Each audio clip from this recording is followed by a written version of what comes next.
Salam, hər vaxtınız xeyir olsun. Mən Səyyarə Müseyibova, Fes Akademinin biologiya üzrə təlimçisiyəm. Gəlin belə bir situasiyaya baxaq.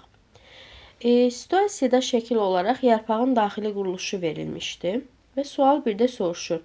X-in adı nədir? Hansı bitkilərdə X nazik olur və ümumiyyətlə mövcud olmur? Hansı ki X deməli kutikuladır ki, o yarpağın həm alt hissəsində, həm üst hissəsində olur. Yəni epidermis qatıdır. Kutikula nazik üst hissənin toxumasıdır ki, o müəyyən dərəcədə mühafizə xarakterlidir.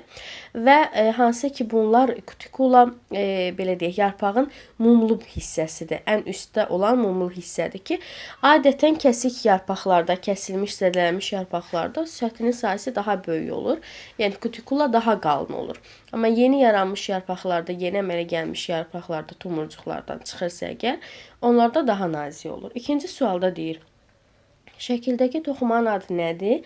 Neçə növ var və həmin növlər bir-birindən necə fərqlənir? Baxın, əgər ki burada sütunvari, süngərvari toxuma götürsək, səhv cavab olacaq. Çünki bitki toxuması 6 növdür ki, bunlardan biri də parenxim toxumadır, yəni əsas toxuma. Bu parenxim toxumanı qeyd eləməlisiniz. Və neçə növü var deyir? Hansı ki 2 növ var. Biri var ehtiyat qida maddə toplayıcı, biri də var fotosintez edici.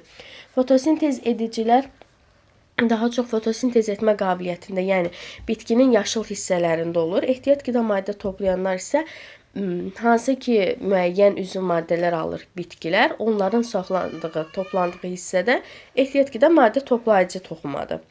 Sual üstə soruşur. Qaranlıqda saxlanmış bitkinin müəyyən bir yarpaq sahəsində 300 Y, 400 Z toxuma hüceyrələri və 50, ikinci rəqəmlə işarə eləmiş 50 ədəd orada hüceyrə varsa, işıqda həmin sahədə cəmi neçə hüceyrədə xlorofil əmələ gələ bilər?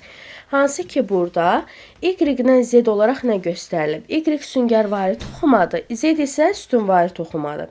Hər birində xlorofil yaranır, fotosintez edilir. Yəni ikinci rəqəm isə ağızcıqdır. Ağızcıqda da 50 ədəd göstərib. Amma bir ağızcığa neçə qapayıcı hüceyrə düşür? Bilirik ki 2 ədəd.